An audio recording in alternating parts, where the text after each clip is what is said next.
the city's stubbornly high numbers and what needs to happen to change that.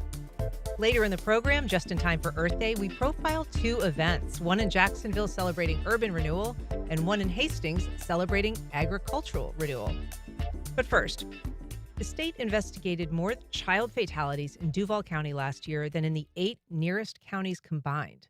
Here to discuss what is and is not working when it comes to child abuse is Stephanie Metzger, Director of Prevention Services at the LJD Jewish Family and Community Services. Good morning, Stephanie. Good morning. Thank you for having me. Thank you for being here. We're also joined by Lynn Salvatore, practicing family law attorney and former DCF attorney and guardian ad litem attorney. Good morning, Lynn. Good morning. Thank you for having me. Thank you for being here. And welcoming back Nicole Davidson Harshaw, a licensed mental health therapist who works with kids in crisis. Good morning. Good morning, Ann. Always a pleasure. So, the current state of child abuse in Duval County, we know that some recent DCF data show that there is a decline in child abuse rates among children who are 5 to 11 years old. That's good news. Mhm. But Duval County's rate remains higher than the state average.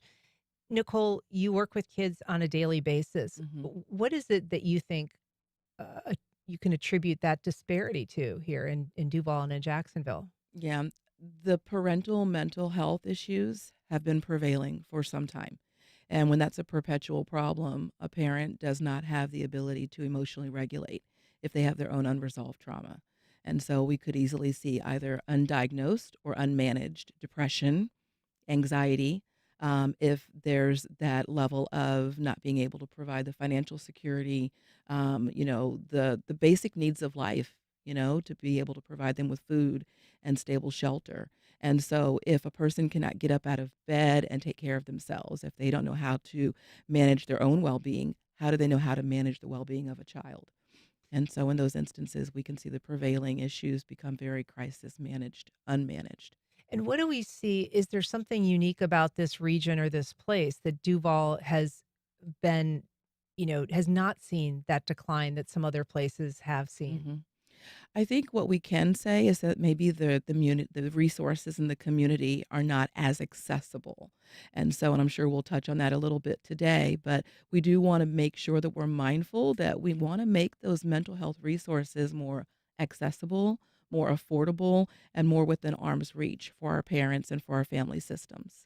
I want to just show for the folks that are watching on our live stream, we have what's a heat map that was created by the Department of Children and Families that sort of shows the circumstance when it comes to child abuse in the region and in the state. And you can see that Duval County really is alone in North Florida, Northeast Florida, and all of the North Florida region, basically north of Orlando, in terms of having a higher rate of child deaths in particular. This is National Child Abuse Prevention Month. Stephanie, with the Jewish Family and Community Services, this is you're an agent that works with DCF. How do you characterize the problem? When you look at a map like that, how do you explain why Jacksonville and Duval County is so different? I would link it to resource availability. A lot of people don't know what resources are available to them. And so I think that's really a big part of communities stepping up and reaching out to people to let them know what they can get um, for their families, for themselves, for their children, the different resources that are available. Because I think a lot of people just isolate themselves and don't ask for help. And so that's a big part of the community stepping up and really showing we're here for Mhm. you, we're here for your family, and we really want to help be your support network. Mhm. How do most of the cases that you see come to you? So the cases that we get in my programs with JFCS are through DCF, so the abuse hotline. They go out and they investigate abuse or neglect, and then they come over to our programs through that way. But we also have community resources where you don't have to be involved with the child welfare system to get access to those services. So on our website, jfcsjax.org, there's a number of resources that are available to people who are just regular community members, not necessarily involved with DCF. Yeah. And Lynn, we know that you worked with child safety, child abuse cases for a long time. You're now, practicing family law, and I'm guessing still see cases somewhat in that capacity. Um, what What is it that you have seen over the years in terms of trends? We know that the pendulum tends to swing back and forth in terms of an emphasis on family reunification or on child separation in terms of trying to ensure child safety. Do you see kind of where it's at right now, and how have you seen that change over time? Um, well, you're going to hear a lot of the same things that your other expert guests have said. Uh, Despite the changes that we have made in the middle 90s, we're still seeing the trend of lack of resources, lack of stability, and a lack of a caring community. Because Jacksonville is a geographic area that is so huge, Mhm. it is the largest, I believe, in the state. I think it's really difficult for people to find the resources to be stable. And we have a very caring community, but I don't think the folks know that. And so I think we have a lot more work to do. I haven't seen a decrease in the number of children coming into care. Um, and that's very concerning. But what do we do about it? And that's going to be critical. I still see, and I get cases from Texas Mm. that involve families here in Florida. And these folks are very lucky because they can't afford to hire a private attorney. And when the abuse call comes in and I am contacted to help these families, in the cases that I've done, none of the children have had to be removed because these folks have been they've been given the resources, including an attorney who knows the ropes, if you will. Mhm. And I am a team player, but these things are very, very critical. And I think Duval County has been lacking in this since I've started the practice in this area in the 90s. What when you talk about changes in the 90s, what are you referencing there? Well, I started at DCF in 1995. The environment at DCF was very different. Um, we were not privatized at all. And I'm not making any judgments with respect to whether or not privatization was the way to go or not. But just from the child legal welfare department, when we were all one agency, the attorneys were able to work much closer with all the caseworkers. We developed relationships. We didn't Mhm. have the same amount of turnover with caseworkers. It's a very hard job. Yeah. We had different resources back then as well, some that we no longer have. Throwing money at it is not going to be the only solution. Mhm. And I think what we need is we probably need some type of comprehensive study to show why Duval County is having all of these issues. And we're the worst in the state. If you're just joining us, we're talking about what needs to happen to move the needle on child abuse cases in Duval County. If you'd like to join the conversation, you can give us a call at 904-549-2937, or you can email us at firstcoastconnect@wjct.org. We have a call from Stephanie in Mandarin. Good morning, Stephanie. Go ahead. Good morning.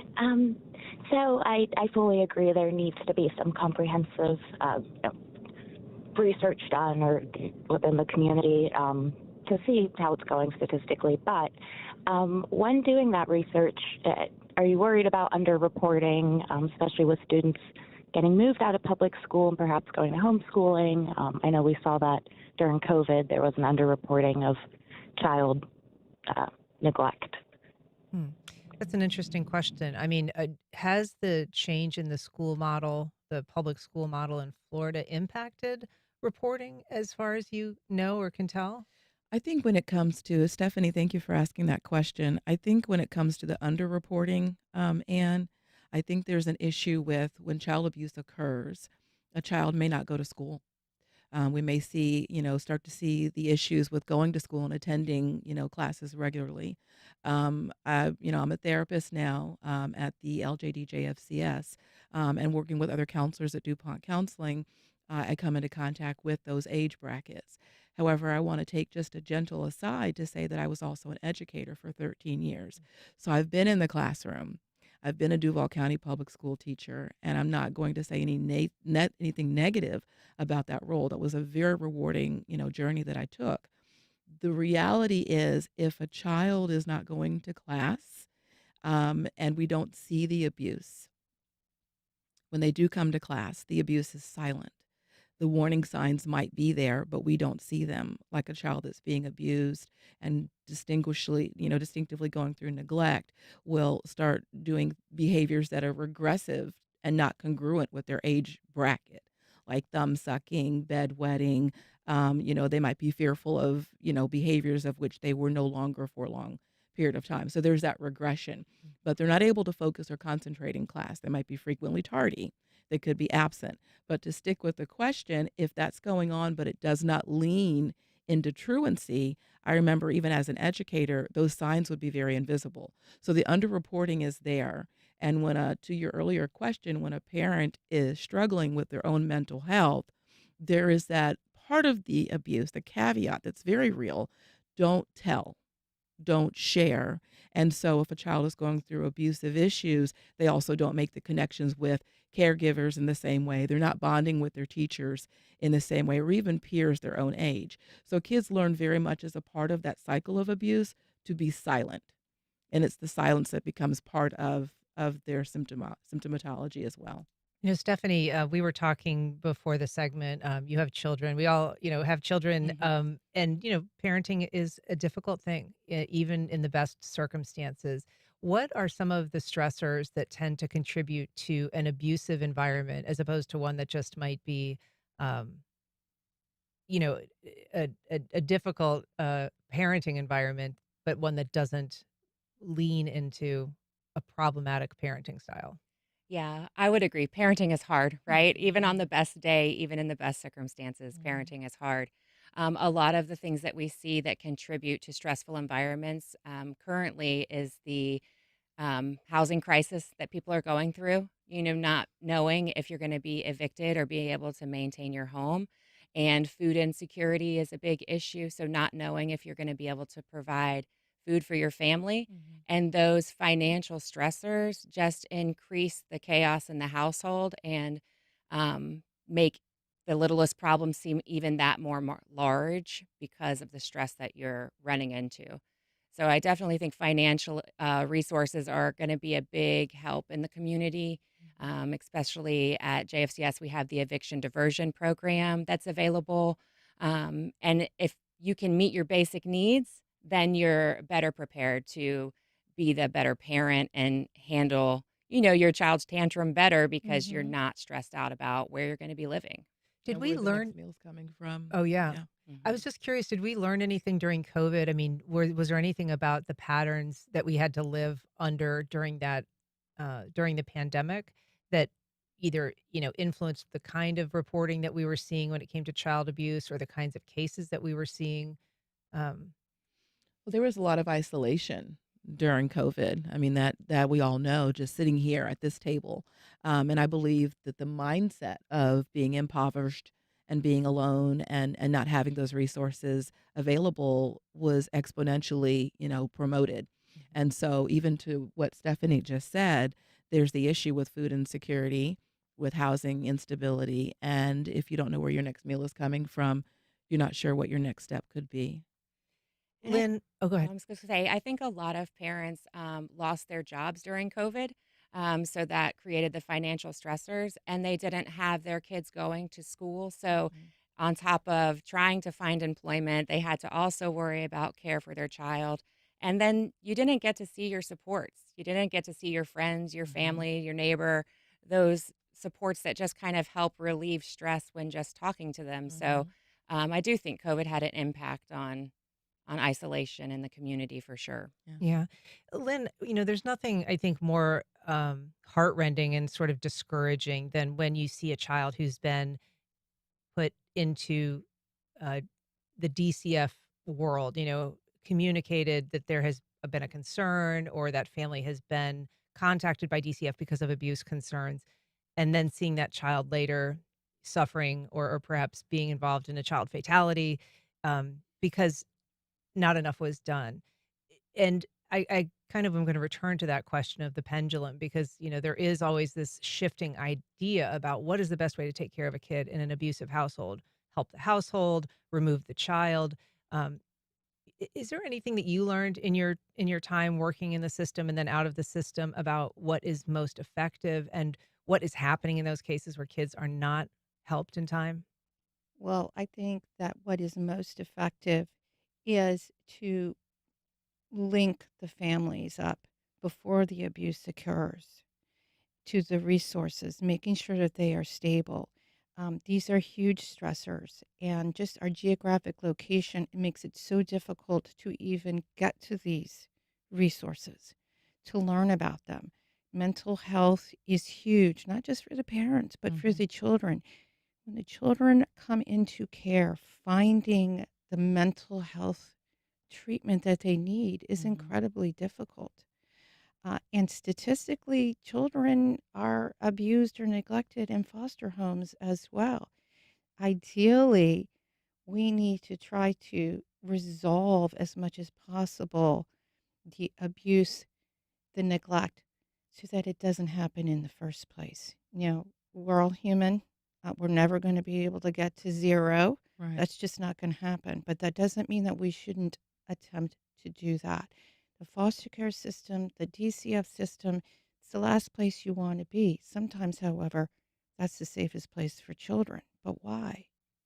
Why is that? And I think we need to work together as a community to resolve that problem. And it's going to take a lot of effort. This People have done studies before.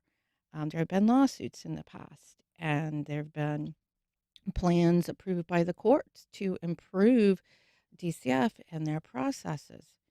But we continue to see the same pattern, and it is that pendulum.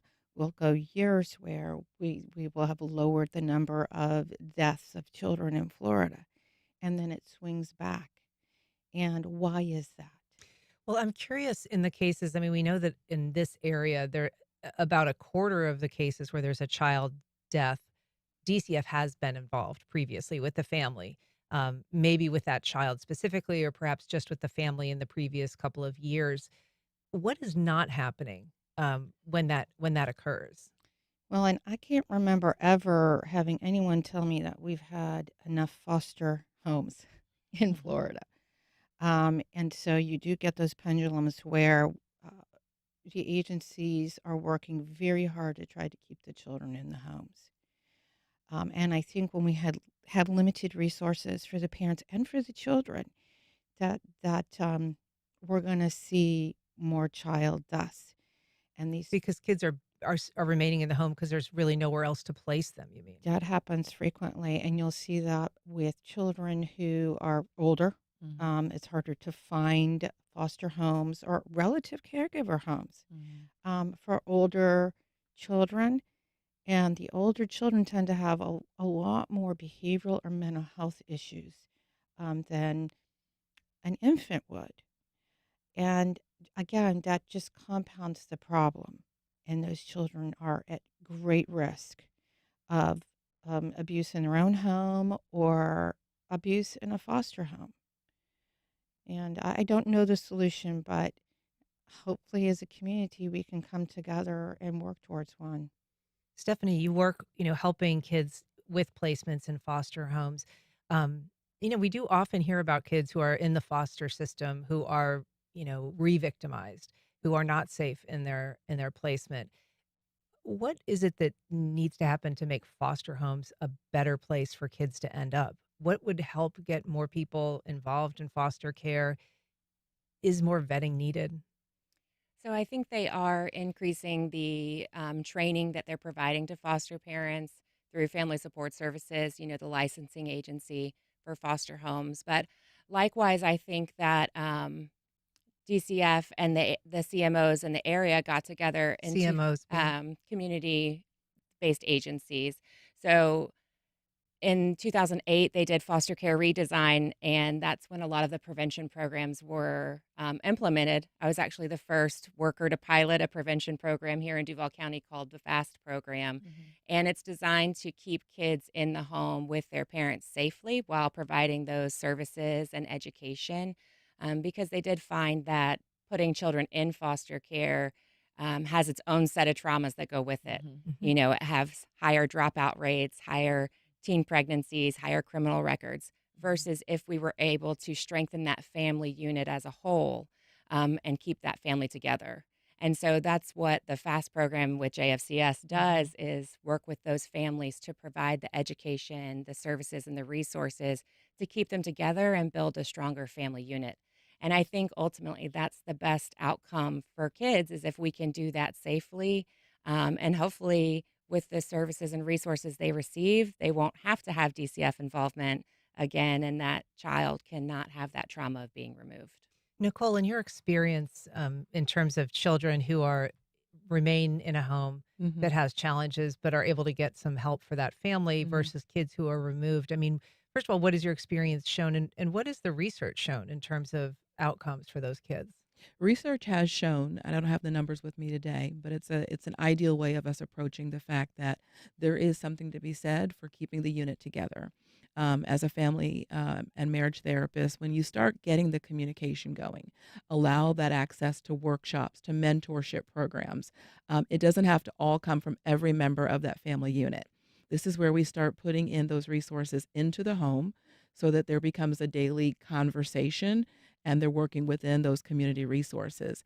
I know it sounds odd to say, but as a mental health counselor, we see that kids, even though in circumstances of their parents being abusive, they don't want the abuse to continue, obviously, because they don't want to be mistreated, but they also don't want to leave their caregivers. They love their parents despite the abuse, despite the neglect. They just want their parent to be a good parent. And so, to what we're talking about, keeping that unit together, teaching them how to be more cohesive, teaching them what healthy actually looks like, teaching the parent how to, be employable, manage the day-to-day care, manage hygiene. Something as simple as going to a dentist, going to a specialist or primary care physician, taking their child to a pediatrician for those appointments that are so necessary.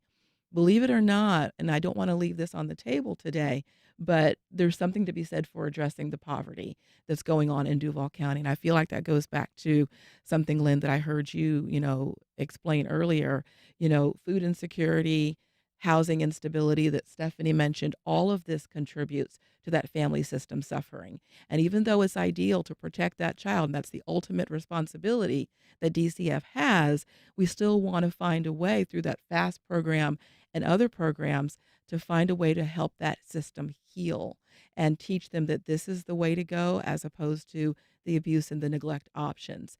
I said it earlier and I kind of want to revisit that statement.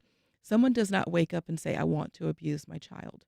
It is distinctively a caveat of a deeper issue. And we want to get to the core and we want to get to the root. And one way to do that is not to compound that trauma by breaking up that system. And if we can find a way to do that, we can hold that family system in high regard. In terms of substance abuse, how often are the cases that you see have that as an element in them? About what percentage would you say? So I don't have an exact number for you, but I would say a high percentage of our cases involve substance misuse. That's really a symptom of an underlying issue. And I'm sure Nicole can speak more to it from the mental health side. But typically, what we're finding is that there's a deep rooted trauma that has occurred to that parent, and they're masking it or treating it with substance misuse. And so you can provide services to address the substance misuse, but you really need to address the mental health piece of it as well Mhm. to get to that deep core issue. I can give an example. We had a mom who had a case with us, and um, it turned out her substance misuse was just a symptom of her victimization as a Mhm. child herself. So she Mhm. had been sexually abused in her childhood, which turned into human trafficking, which Mhm. turned into her trying to just block that trauma from happening. And so, really engaging our families, getting to know our families from a non judgmental standpoint Absolutely. allows them a safe space to say, hey, this happened to me. Mhm. And when you can figure out the root cause, then you can really make an impact and Mhm. a difference. Yeah. We're talking about child abuse rates in Duval County, and you can join our conversation if you'd like. You can give us a call at 904-549-2937, or email us at firstcoastconnect@wjct.org. You can also reach out on Facebook or Instagram or X at FCC On Air. We've got a message from James on Facebook. He says, what can friends, neighbors, clergy members, or other trusted people do to help diffuse the factors leading to the abuse before the law truly needs to get involved? And I guess also I'd add on to that, at what point does the law need to get involved? At what point does somebody need to feel compelled to reach out for outside assistance? I like to fall on the premise of see something, say something. It's better to have more to work with which to work than to have nothing. If a neighbor to the what the caller sent on Facebook, if a neighbor, a clergy member, a family member, identifies, some of those warning signs, some of the psychological distress that seems very incongruent to a normal behavior happening in that family system, have a conversation. Adversity is never easy. That's why we call it adversity. It's difficult. And yet there is something to be learned in mapping it out and exploring what's going on and why is it happening. What kind of signs should they be looking for? To the warning signs earlier for children, it's the bedwetting, the thumb sucking. They start to show fearfulness of something that they may have outgrown before. Like all of a sudden, they're fearful to sleep in their bed. And what we see a lot of parents doing, and I've seen this time and time again with young children in couple counseling, there's the issue with the child co-sleeping with the parent. And it distinctively is at a formidable age where the child should be sleeping independently and learning how to be autonomous, not only physiologically, but mentally as well. And so the coping skills, even in a healthy setting that does not have abuse, is an underlying issue that creates a core issue when they grow into their adulthood.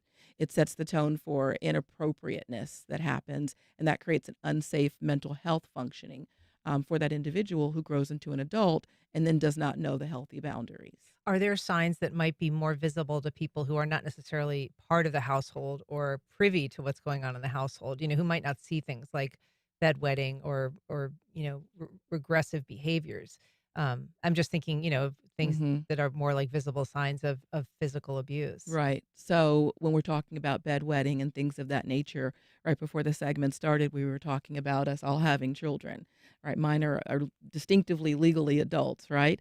But all of us at some point in time are an aunt or a cousin or a sibling or a godparent. We have some level of connection. And we see when we may not see, to be very candid, the bedwetting per se, but we see the mannerisms are different. When a child has downcasted eyes, when they start to have frequent physiological symptoms, stomach aches, headaches, things that again do not promote them wanting to go to school. We start to see difficulty with concentration, just things that would not normally be part of their symptomatology. Hmm. It could be hormonal, it could be medical. But to your earlier question, this is when you bring in that resource. This is when you bring in those conversations and do the exploration. It's just interesting to me that, I think most people think, well, I should be looking for black eyes and bruises and things like that, and you're really not necessarily advocating that as the best sign for a problem. It doesn't have to be. Mhm. It's the difficult statement that I'm getting ready to make, but a lot of abusers are very savvy and very creative with the way they issue their abuse. I don't want to take away from the fact that earlier we were saying that it's unintentional oftentimes when a parent abuses or neglects their child. It's not an excuse, but it is an explanation. And so getting those workshops in there, finding another way to reduce the risk factors, allowing what can lead to parents being more confident, learning how to feel more capable, that's where we get to have a conversation. If I may take just the liberty of saying, I've sat in front of so many parents time and time again in a counseling session who weep at what they've done towards their children, who weep with being emotionally separated and with the visitation that they're allowed to have at the LJD JFCS. They still have that, I want my child home, even though they don't know what the next step is to take. And so it gets to be a conversation. How do you feel today? How are you treating yourself?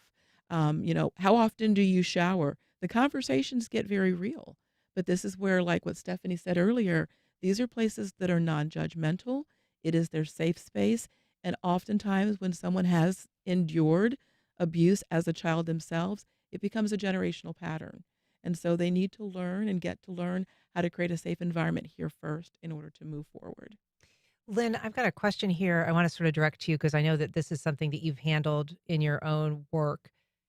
This is Mark. He says, my daughter and her fiance had a baby at Baptist South. The caseworker misunderstood my daughter during the intake and labeled her a drug addict by accident and called the DCF hotline. For 50 days, my daughter has suffered from this error and she is completely innocent. A CPI was assigned and we told him there's no evidence. It was just a mistake. How do I get in touch with the lawyer at DCF? The hospital agrees it was a mistake, but they have no way of reversing it. That's going to be tough because that is going to remain a part of DCF's records for years. And I've actually, those were the cases that I was contacted by some agencies in Texas similar to that. I don't know if a DCF attorney is going to speak with an individual outside of a CPI. That's going to be very difficult to do. And unless the baby's been removed, Children's Legal Services isn't going to be involved at all if there's been no court action. If there's court action, then the parents are most likely going to be court-appointed attorneys. So what do you do if it's not a court case? Not yet. And that's a huge problem because most people cannot afford to hire an attorney to help them work through this system. And I have a case now where a report was called in by most likely a nurse at a hospital. This is out in the Panhandle. And the accusation was Munchausen syndrome by proxy, and that the mother was neglecting or abusing her 16-year-old daughter. And I heard some similar things. The mother had said some things to the nurse, and the nurse had misunderstood her, and these things made their way into the hospital file. You can't get that changed. What a nurse has put down in that file. And it's just incredibly difficult. Don't give up. Talk to the CPI. Being a team And player. that's the child protective I'm sorry, investigator. Yeah. yes, the child protective investigator.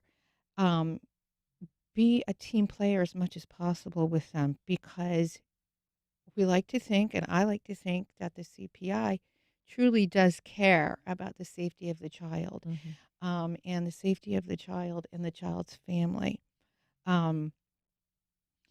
It's hard. There's no real solution other than don't give up. And I hope that that baby wasn't removed. And shouldn't have been removed if the mom and baby did not test positive for any illicit drugs or alcohol at birth, and the hospital would have tested for that. We're going to have to leave it there. There's so much to talk about. Obviously, much to be done on this front. But I thank you so much for being here. Stephanie Metzger, Lynn Salvatore, Nicole Davidson Harshaw, thank you so much for being here. Appreciate it. You're welcome. And thanks for the work that you do. Thank Thank you you. for the work you do as well. All Thank right. you. Up next, pollinating butterflies and urban renewal along the city's Emerald Trail. An event this weekend is celebrating the urban landscape of downtown Jacksonville, from butterflies to local history. Here to tell us about this Saturday's festival on the Emerald Trail is Gloria McNair, Groundwork Jacksonville's Manager of Community Engagement and Equity. Good morning, Gloria. Good morning. We're also joined by Sylvia Powell, owner of Success Gardening and a featured speaker at this weekend's festival. Good morning, Sylvia. Good morning. So the La Villa link of the trail is sort of recently opened. It is part of this kind of vast network of trails that Yes, 30 comprise miles of trail, yes. Yes. You're helping to focus efforts in terms of bringing in the community, making sure that there's community participation, awareness, buy-in. Why is that important for the vitality of this project? It's very important because we're building a trail for the communities, going through these 14 urban neighborhoods, and we want them to have a trail that represents them, their history, their culture, their dreams, their desires. And that's why I do the work that I do with community engagement. I believe that. And this stretch in particular, the La Villa Link, is really steeped in a lot of city history. And a portion of it has a new mural that reflects a lot of that city history. Can you tell us about the mural project, how that came to be, and what it contains that reflects the city's history? Well, the mural is gorgeous, thanks to Overstreet Ducasse, and we went through a vetting process to choose him. We brought in neighbors from La Villa and from Brooklyn, and they talked about what was important to them, and they wanted to observe and recognize the past, the present, and the future, and you will see that reflected in the mural, where the pushcart um, folks from the past and is stylized now. The representation of nature, the butterflies, and baseball, and the Yeah. red caps. Yes, you'll Yeah, see I all of saw that. that there's elements of, kind of the jazz history of La Villa, but also, as you say, the baseball history with the Red Caps and the uh just the kind of the natural environment, including a lot Yes. of the natural flowers. And Sylvia, that is sort of something that you are going to be talking about at this weekend's event. You are an expert in gardening, and in particular, you're going to be able to tell people about how to create, urban gardens and pollinating gardens that help bring in some pollinators. Absolutely. Gardening has been a part of my life, of lived experience. I've been gardening for probably over 40 years. And it is very important that we bring in pollinators because pollinators actually boost our crops. And they also seed for to actually for seeds as well. So if we want to have more seeds to fall to the ground of our pollinators, we need the insects to come in and do their business, pollinate. So not just for your local area, but they travel everywhere. They're just not in that specific area. So with the urban garden, it's very important that we have these pollinators. And so, what draws in, particular, I know that butterflies are a focus of this weekend's event. What is particularly attractive to butterflies? It is specific types of plants. A lot of native species that we have around Jacksonville. Most people think they're weeds. They don't pay attention to them, but they're actually pollinators. So I know we can actually purchase certain plants at our specific nurseries. They can tell you which one is a more of the native varieties, as well as other varieties as well that are pollinators. And Gloria, this particular event, it has a bunch of elements to it. Part of it is people speaking, like Sylvia, talking about growing things that help draw pollinators and promote wildlife. You are also going to be talking about a project that you're overseeing, though, that tries to involve the community in water quality testing and monitoring. Can you tell us a little bit about that? Well, there are two major features of the Emerald Trail that, and they're Hogan's Creek and McCoy's Creek. Kay Ehas, our CEO, likes to refer to them as the gems of the trail. So these creeks needed to be restored, and before we could put in trail. And what's very important is the water quality. And so we have a team of residents who were trained as water monitors as a citizen science type project. And with McCoy's Creek, they did the preliminary baseline analysis of the water collected so that we know that creek restoration works. So that 5 years from now, when we go back and do water testing, we will see the improvements in the quality. And we also have a group that's working in Hogan's Creek as well. The program is under the CREST program, Community Restoration Environmental Stewardship Training. It's an initiative that we started with the neighborhood of North Riverside in Brooklyn, about 5, 6 years ago now. It's been ongoing and wonderful. And we know that both of those creeks in their urban history have had real challenges in terms of pollution and runoff that's, contaminated them. In some cases, there have been contamination from ash sites that were once, created by the city and have had a lot of pollution. Um, how would you gauge where we are now in terms of bringing those waterways back into being something that the community can recreate along and also just enjoy and be proud of? I'm happy to say that McCoy's Creek, we've been working on it for some time, and phase one of that restoration has been completed. And that is awesome. The creek that had been bulkheaded and which was unnatural has now returned to a meandering flow, and it's beautiful and it's full of wildlife right now. You'll see a lot of pollinators out there as well. So we're well on the way. I'm happy to say phase one is done. And Sylvia, what is it that you're going to be wanting people to take home from this weekend's event? Pollinators, planting pollinators. If we're not gardeners, plant pollinators.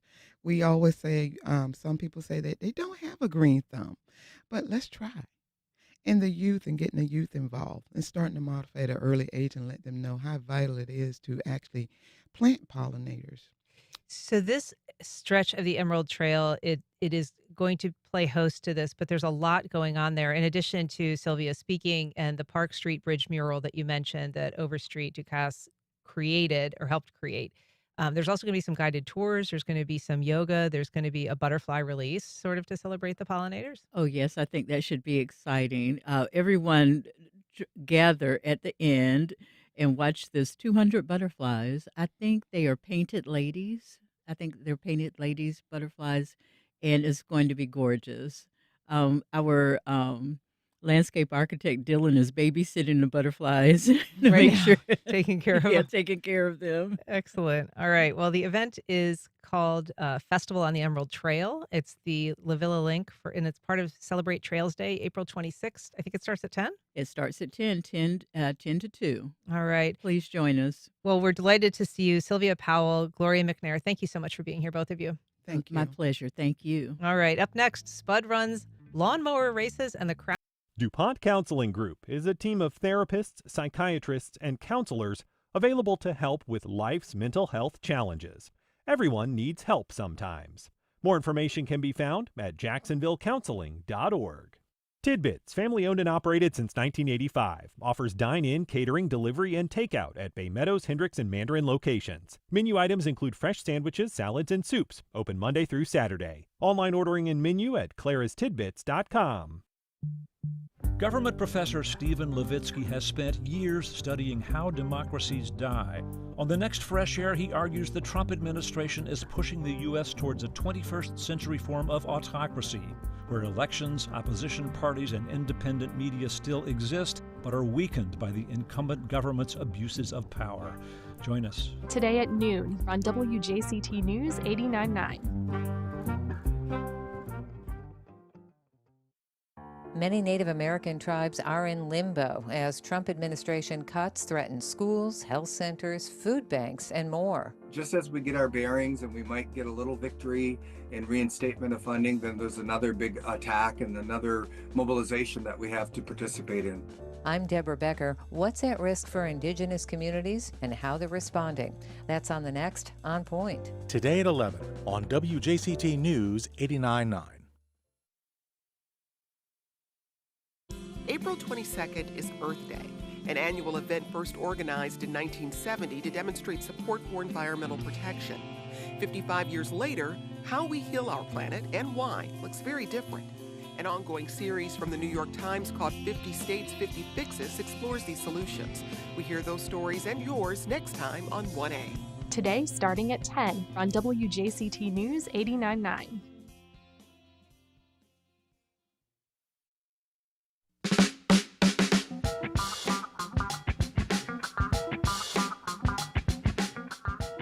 Welcome back. Well, from lawnmower racing to the crowning of Spud royalty, the Cabbage, Potato, and Bacon Festival returns to Hastings this weekend.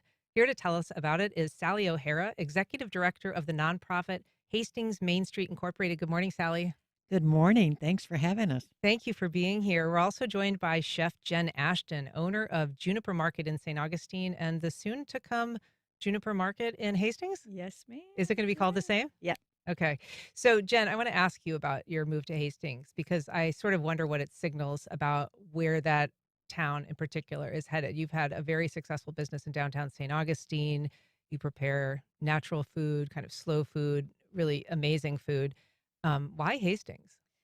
We went out to visit Hastings first in 2023 and really just saw the growth and the writing on the walls for the area. Jenna Dennis brought us out there to look at a property that was coming up for sale. And as far as affordability in St. Johns County, it was really a great fit for us. super cool historic building, historic area. We just love that aspect of it, and thought it would be a good fit for Juniper Market to move out there and bring our style of food to that area as well. And we should say Jenna Davis is also with the Hastings Main Street Incorporated. Right, She's right. Jenna Dennis is our chair. okay. Yes. And we're talking about historic buildings. Sometimes that requires a lot of extra work on the part of a business owner or a tenant to take care of a building or to preserve its historic nature. How do you help, business owners kind of cross that threshold? Right. One of the missions of the Hastings Main Street organization is to marry historic preservation and economic vitality. So that is our primary goal, is to make businesses thriving on downtown main streets with the ambiance and the attractiveness that makes visiting a unique experience. So we connect them with technical assistance nationally and state level to assist them in their business planning and coach them along. We do a lot of marketing for the businesses as they come to the area. So we help. And Hastings was a little bit of a, not lost in time, but it does have this sort of preserved air about it, in part because it had not been all that financially viable for a long, long time. Right. It had declined over multiple decades and finally hit rock bottom in 2017 and 2018. The county took it over and started. And the town sort of dissolved as the city itself was only the second city in the state of Florida that dissolved. Yes. And the county assumed operations in 2018. They've infused multiple millions of dollars in infrastructure, water plant, and street, and they're working on street repavings. So they've invested a lot of dollars. And concurrently, our organization started a couple of years ago, and we began rallying the community and found that there was a hunger in the community to help get involved and just be active as far as revitalizing the main street. And we're talking specifically today about the Cabbage, Potato, and Bacon Festival. I remember it back before it had bacon, but it's kind of come and gone over the years. Is this something, Jen, that Juniper Market is a part of? And why is a festival like this helpful to kind of bring people into Hastings? Well, it's just a nice showcase for the town, getting people out there. And yes, I'll be cooking there's a brunch demonstration on Saturday mid-morning. And so we have some potatoes donated from Blue Sky Farms and cabbage donated from Barnes Farm. And so I'll be making a caramelized cabbage, potato, croissant strata, showcasing some of that local produce. And then we'll have a vegetarian option and then some bacon in one as well. But it just really brings people to the area, lets them see, what the revitalization is that's going on. There's a lot of well-known chefs in the area, some awesome music vendors. So it's just a really nice showcase and a good way to come out and taste some of that local produce. And we noted, there's at the beginning, there's lawnmower races that go right down Main Street. There is a crowning of a Miss Potato Queen. There's a spud run. Correct. We have something for everyone. Yeah, and you're holding up a poster for the folks that are watching online. Right. And so this is an event that actually goes April 26th and 27th, but there's a big fundraising component even the night before. The James Beard Foundation dinner. Yes, indeed. And we're fortunate to have that hosted at the Hyatt, Michael Lugo's place in Volano Beach. Mm-hmm. And so that's a big fundraiser, but all together, this, I guess, helps finance the work of the Main Street organization. Right. We are in the process, as you visit this weekend, the new library you'll see under construction. We've just going to open a new pocket park around the corner on Cochran Avenue. We've got new businesses opened on Main Street, in addition to Jen's business coming. So we've got a lot to offer the visitor. Well, I know it's going to be a ton of fun. I've been before, and I can highly recommend it. So thank you so much for being here. Sally and Jen, really appreciate it. Thanks for having us. All right. And thank you for listening. That's our program. You can catch our rebroadcast if you missed anything at 8 o'clock tonight. You can also find our entire archive on the WJCT website or on your favorite podcast platform. Join us tomorrow when we talk to local high school students impacted by the proposed cuts to advanced placement and dual enrollment programs. I'm Ann Schindler. You've been listening to First Coast Connect on WJCT News 89.9.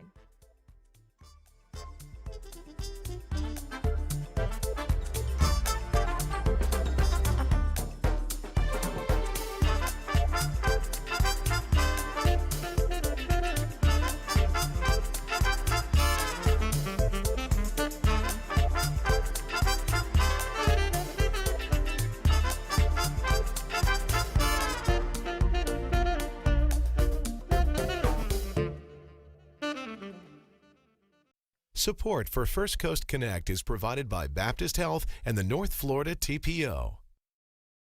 The North Florida TPO is dedicated to transportation planning, funding, clean fuels, and new technologies for a vibrant, resilient, and connected region. More information available at northfloridatpo.com.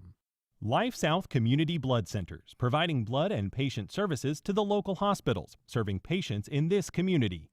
Donating blood with Life South helps save lives. More at lifesouth.org to find a blood drive near you.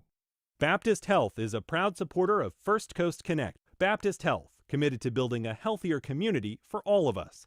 More info at 202-4YOU or baptistjacks.com. This is WJCT News 89.9 Jacksonville. Up next, national and local news from NPR